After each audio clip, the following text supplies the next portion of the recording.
Well, what a pleasure to see you, even if it is virtually. But then again, we are talking about a virtual world. So welcome, a very hearty welcome to the show. Thank you very much indeed. Nice to see you.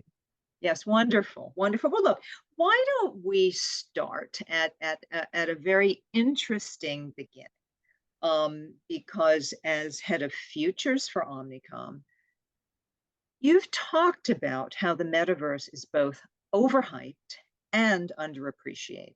Now, I know that we all talk about how marketers focus on the latest shiny object, and my goodness, that if you've been to Cannes, the whole ChatGPT thing is and AI is out there. But you're actually focusing a lot on avoiding the Regretaverse, or how not to mess up on the metaverse. Let's just open it up and start there.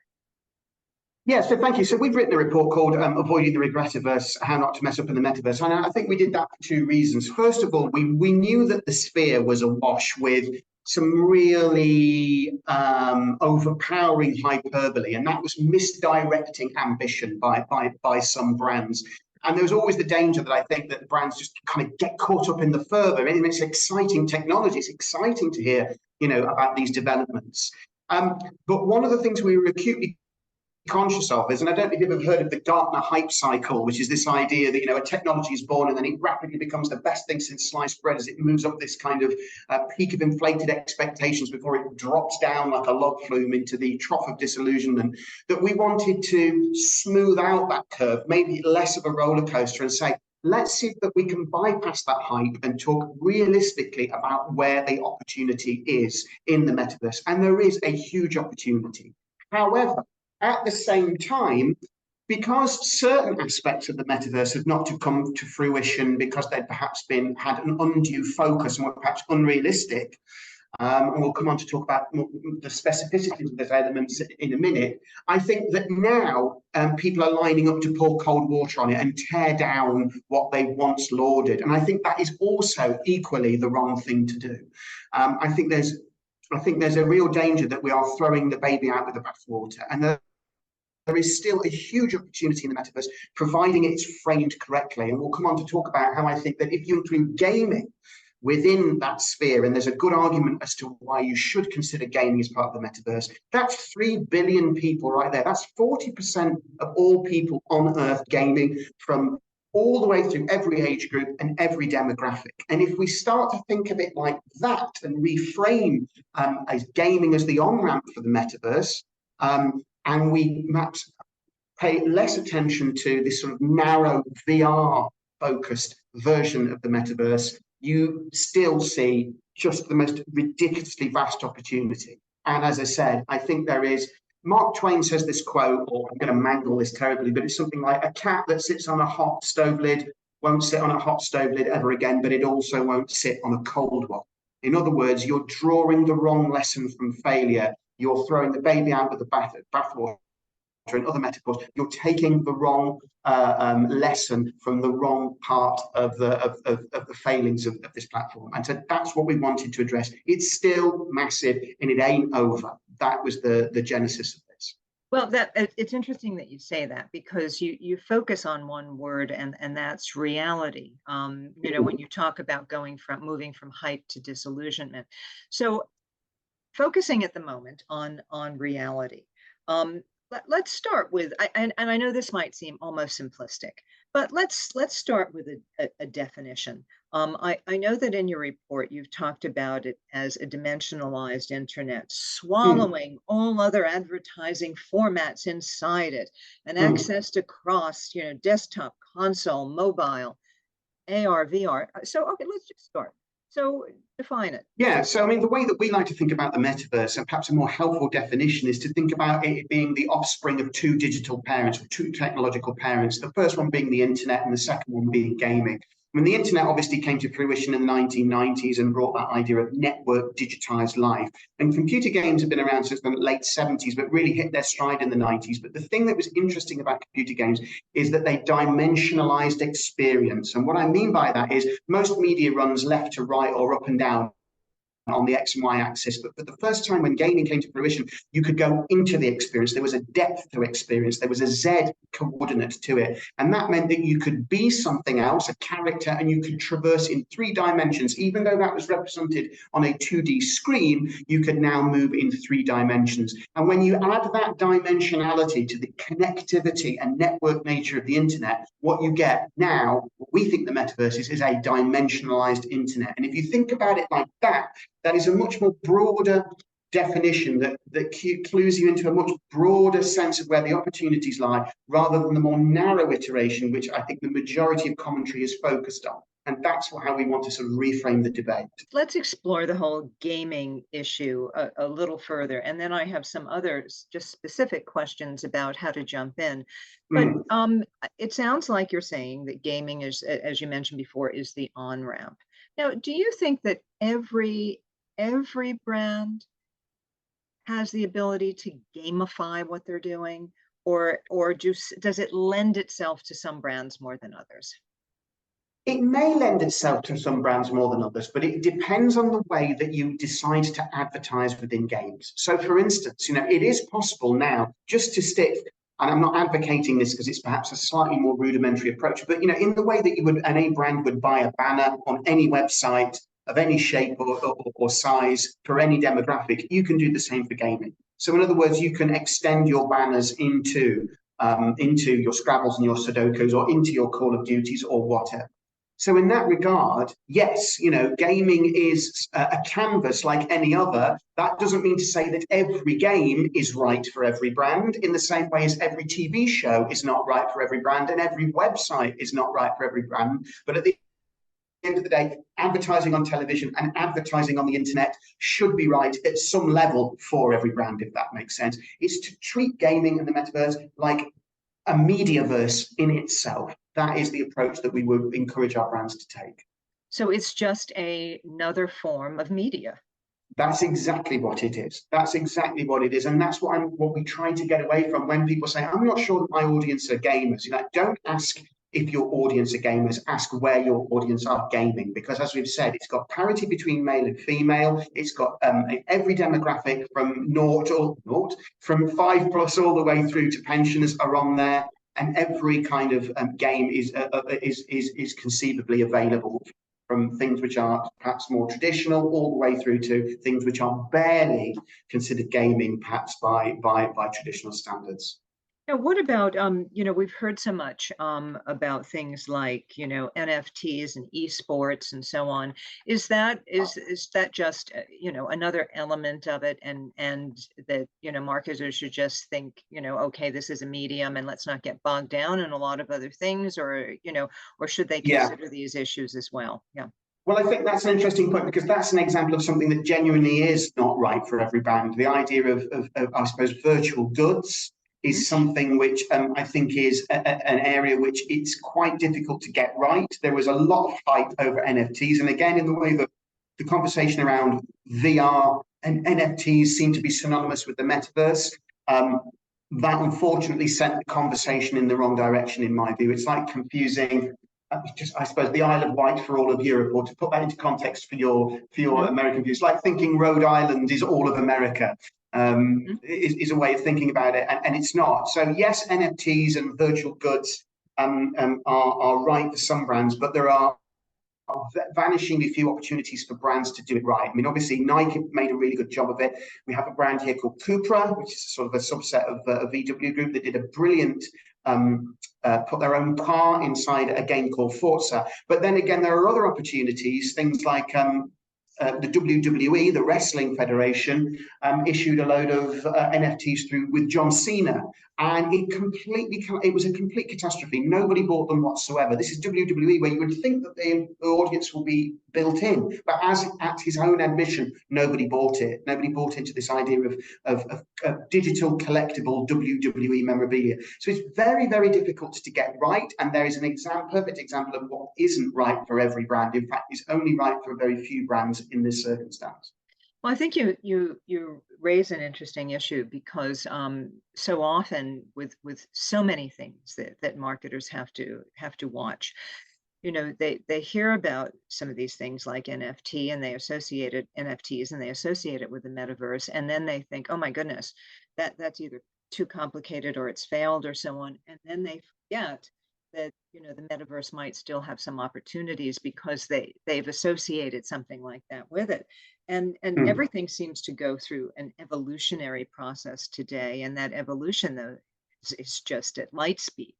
Um, because I think with technology, as you well know, the speed is forever forward, and mm. it becomes quite difficult. Let me just ask, if before we get into some other specifics as to how brands might also best jump in, you started by talking about the breadth of the audience. I think there's also a misperception there as well, because I think that most people might think it's simply a Gen Z opportunity. Can you just talk a little bit more about that? You said some interesting things about, in describing gamers, because it's both men and women. Yeah, just talk a little bit more about the audience as you might mention it to a marketer. So the way that we try and position gaming to brands it's a bit like, and you mentioned it early on, it has the same breadth as any media, and in that regard, you can pick off most demographics, most ages, and most I suppose interest groups. Naturally, I think there seems to be a more natural affinity with Gen Z because they've grown up with this technology and are perhaps more au fait with it. But that is very much a Gen X opinion of what Gen Z's affinity is, if that makes sense. So yes, certain games and certain titles that are prominent within the metaverse conversation, Fortnite, Roblox, and incidentally, Roblox have stated only in the last week that they want to shed the metaverse title because it's misguided. Those brands, of course, naturally skew younger because of their appeal, but therefore we mustn't discount, as I said, the Candy Crushes and the Scrabbles and the Monopolies of this world that do cater for that older audience. And in that regard, we should, again, to reiterate, we should think about all media. We should think about gaming and the metaverse as we think about all media. In that maybe the coolest stuff, the most interesting stuff might have a natural sort of a resonance with the younger target market and Gen Z and their trendsetters and kingmakers, but that doesn't mean to say that there aren't people over the age of 35 gaming. There are legions of people over the age of 35 gaming. In fact, the average age of a gamer in the UK is 35. So.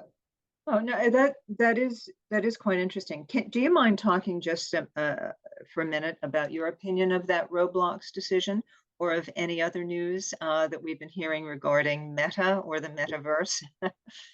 Well, I completely understand. Roblox's position on this is that, again, they are worried, I think, that the M word, the metaverse, has perhaps misdirected people's perception of what the metaverse is.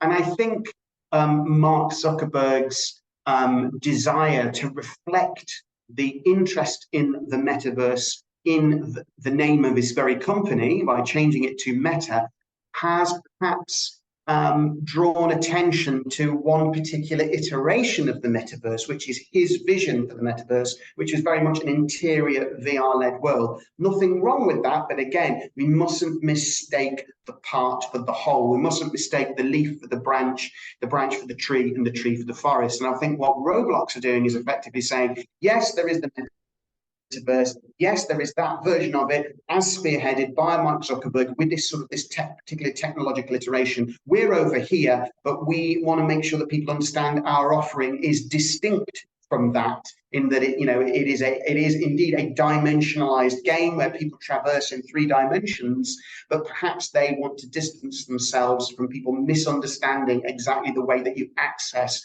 their platform, which at the end of the day is through a 2D screen. Yeah, and so your report is actually very, very contemporary in terms of some of these events that are happening. Let me get into some specifics then, just really specifics about brands. Your advice is quite interesting. It's 3D, so to speak. It's that you say that brands should be definitive, discerning, and durable. in their approach to the metaverse. Would you talk about each of the three? Yeah, so when we talk about definitive, we said that, you know, the sphere has been, or the territory has been plagued by bad definitions or dodgy definitions of the internet, and they fit into three categories. There is constricted, where people conflate the idea of a very narrow iteration with the broader territory. So in other words, they think that VR and the metaverse are interchangeable, when in fact one is a tiny subset of the other. We talk about convoluted, so we've heard people who are experts in the metaverse, when people who are infinitely more knowledgeable than me talk about the metaverse in a way that is so dense and impenetrable that it is the definition, even though it's technically correct, is actually of no use to marketers, and is actually, in fact, is unhelpful in the sense that it confuses them as to what's possible. And then last, quixotic. So you've got constricted, convoluted, and quixotic, as in from Don Quixote, this idea of romanticized, idealized metaverse. We'll all be living in the metaverse in 10 years, and we'll shop from virtual shop fronts and buy NFTs, and you won't buy real products. You'll spend all your time inside there. Not true. And I think that be definitive is about making sure that we have a realistic and useful definition for brands to work towards. And for me, that definition is this idea of a dimensionalized internet, which contains, in large part, that idea of gaming, which takes place on a 2D screen and contains the same advertising that you use in your television, the same advertising you use in your outdoor, the same advertising you use in your radio. So that's the first thing, is to define it properly. The second thing is be discerning. It is to think about it in terms of why you're interested in doing the metaverse or being part of the metaverse. You know, if you're interested in it because you're seeking fame and kudos alone, you might be able to do that with a one-off tactical hit and do something really cool that might hit the cover of Campaign, or might hit the cover of Adweek or whatever. But then it's the law of diminishing returns. Once the initial foray into that field has been made and people have exploded into awareness, then this really cool thing. I remember the Travis Scott concert, which just everybody went mad for, and then people are lining up to do virtual gigs, but it's the law of diminishing returns after that. So really know what your business objectives are and select a part of the metaverse that's going to be able to answer those business objectives. And then finally, be durable, which is, we're all guilty of it. We're so faddish in this industry. You know, we're already talking about AI as the next big thing, when many of us haven't even done metaverse and gaming properly yet. We're on to the next thing. Bing, right now we're over here, okay? And these technologies take time to come to fruition. I noticed that you were talking about the sort of the accelerationism of technology today at the beginning of this chat. But I would, not that I disagree with you, but I think our perception of time is skewed. And again, it goes back to that Gartner hype cycle, which is this idea of something explodes onto the scene very, very quickly. And it seems to be gathering speed almost immediately. And everybody has this FOMO, this fear of missing out, thinking that if they don't catch it before it disappears, they never will catch it again. But what actually happens is, after the that trough of disillusionment of people go, oh, this isn't actually quite what I thought it was, and they're on to the next thing. There is a slow recovery on a plateau of productivity, as it's called, where it finds its natural level, where it finds its natural use case. And so if you're interested in the metaverse and you're interested in gaming, you should be in this for the long game. That's that third one, be durable. You should be experimenting and testing and learning over time in a myriad of different ways, and the myriad of options that this territory avails for you. And that's the way that you master it, not by a one-off hit where you just think, did that work or did not that work, and then you're on to the next thing. You've described that very well. And I think particularly the part about definitions, because I think that that's where it all begins. And, you know, in terms of be definitive, and people, if you get tripped up at that point, then it becomes hard to move forward, you know, with any sense of reliability. I'm just curious, though. Do you think that we would need ultimately, in our wonderful C-suite of additional titles, a chief metaverse officer? You know, is this someone from media? Is this someone from marketing, or who should be responsible for all of this? Or Well, is I it think just... the term, yeah, I think the term chief metaverse officer, that's the individual responsibility of a company. If a company wants to appoint a chief metaverse officer, that's up to them. And you know, one of the things that I reflect upon in our industry is that there's a lot of exotic titles, and the chief metaverse officer is just one example. So if we're going to take anybody to task on that, then there are plenty of other opportunities to pick at job titles. What I think is more likely is that when people over time understand that, you know, the metaverse is predominantly made up of gaming, really. That's the different way to see it. That's the better way to say it. I think Chief Gaming Officer is a more likely maturation of the title. I think that we might see that, and that is something that will stick over time, I feel. So it's just rather it's a reframing. But at the end of the day, it doesn't matter what you call them, as long as that somebody has dominion and responsibility and expertise over this sphere. That is absolutely vital, regardless of what you call them. No, that you make a good point, and I've noticed that so many agencies now are actually spinning off what they're calling entertainment divisions, and under that entertainment banner, you're finding gaming. So again, a matter of language is rather interesting in terms of that. Let me ask something else on an entirely different subject, but you know. Marketing budgets aren't always elastic in terms of expansive. Sometimes they contract, and some people would say that we are going through times of economic uncertainty.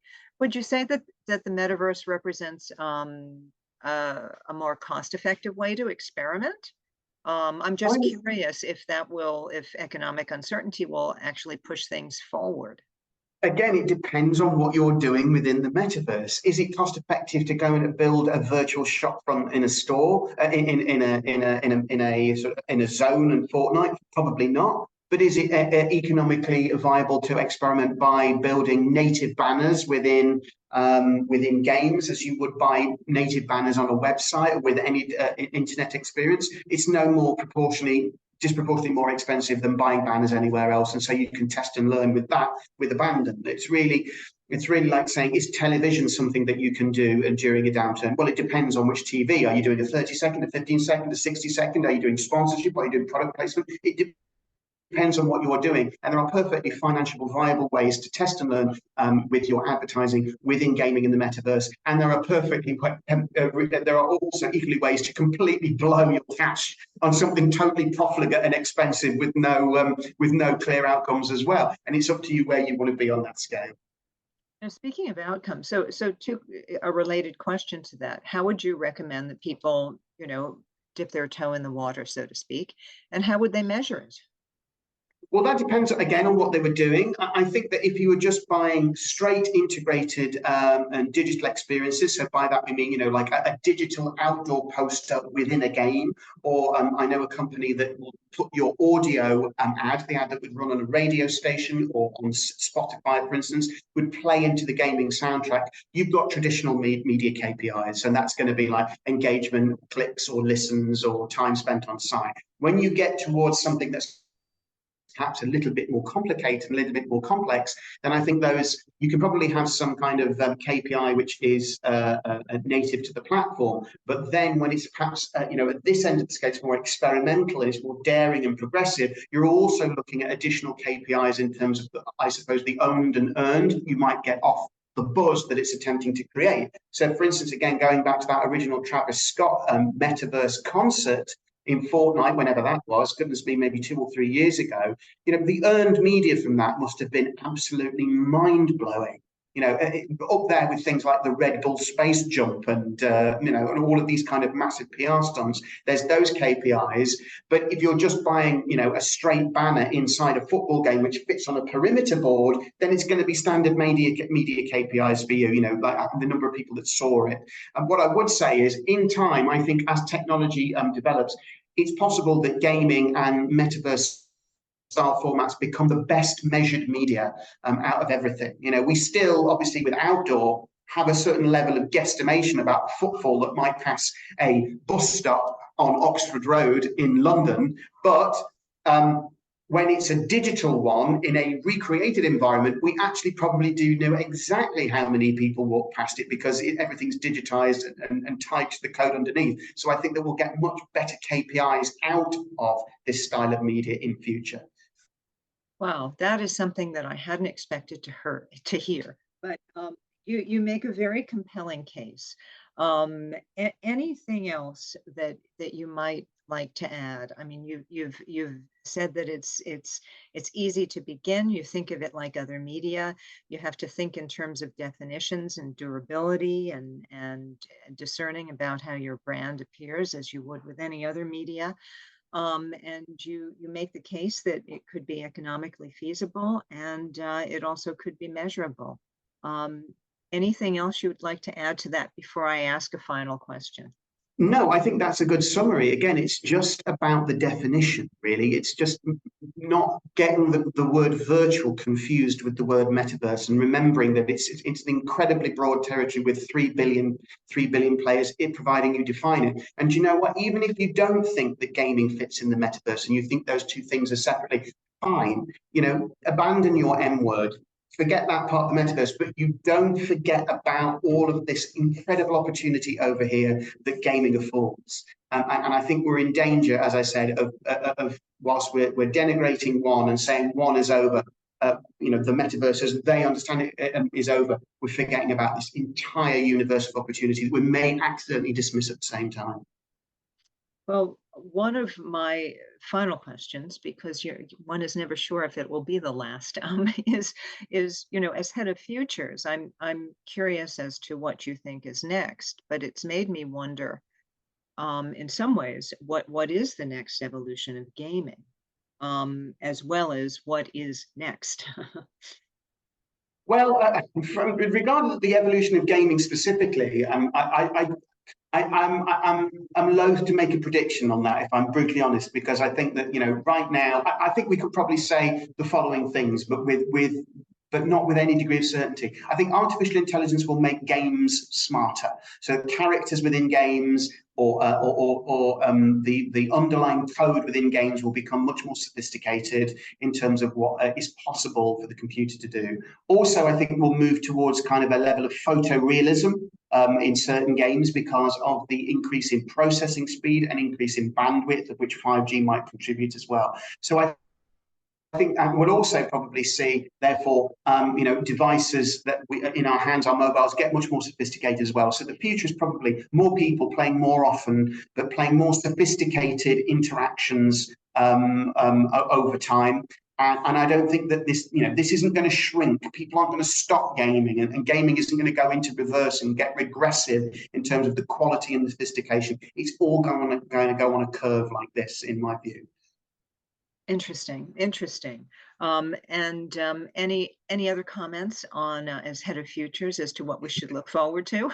Well, I'm not sure we should look forward to it, but the thing that I think that nobody's talking about in marketing is something that we've identified called the demographic disruption, which does have some kind of bearing on the metaverse. Basically, I think over the next 20 or 30 years, we're going to see a shake-up in the makeup of global society from a demographic point of view. Certainly, many Western nations are experiencing birth rates that are below replacement level. And yet at the same time, we are seeing emerging countries with population predictions, places like Nigeria and Indonesia, equaling that of America within the next 10 to 20 years. And also, at the same time, we have this idea that we'll have a burgeoning older population that will outstrip the younger population. And hence my reference to grey gamers. And we in the advertising industry have been obsessed, and we've already asked a question about it today, about the idea of Gen Z. What are Gen Z up to? But I think that as an agency or as an industry, agencies are going to have to learn to think closely, give more consideration to older cohorts, because they're going to be around longer, they're going to live longer, and they're going to be financially active longer and culturally active longer. And that has really important consideration for advertising, because we've been obsessed with youth in our industry. We say, get some young people in and tell us how to use TikTok, because that's where the next thing is. Actually, that might not be true over the next 20 or 30 years. We might see an upside down demographic pyramid. There are more people at the top of older age being supported by people at the bottom, and their preferences and their choices, both politically, culturally, and technologically, may become a more dominant force that we have to respond to in the advertising industry, rather than our obsession with youth, which we've had for a very, very long time. Well, that makes me pretty happy. But that's fascinating, and I think that requires its own show. So on that note, thank you for this, and I look forward to talking to you about the next subject very soon. Thank you very much indeed.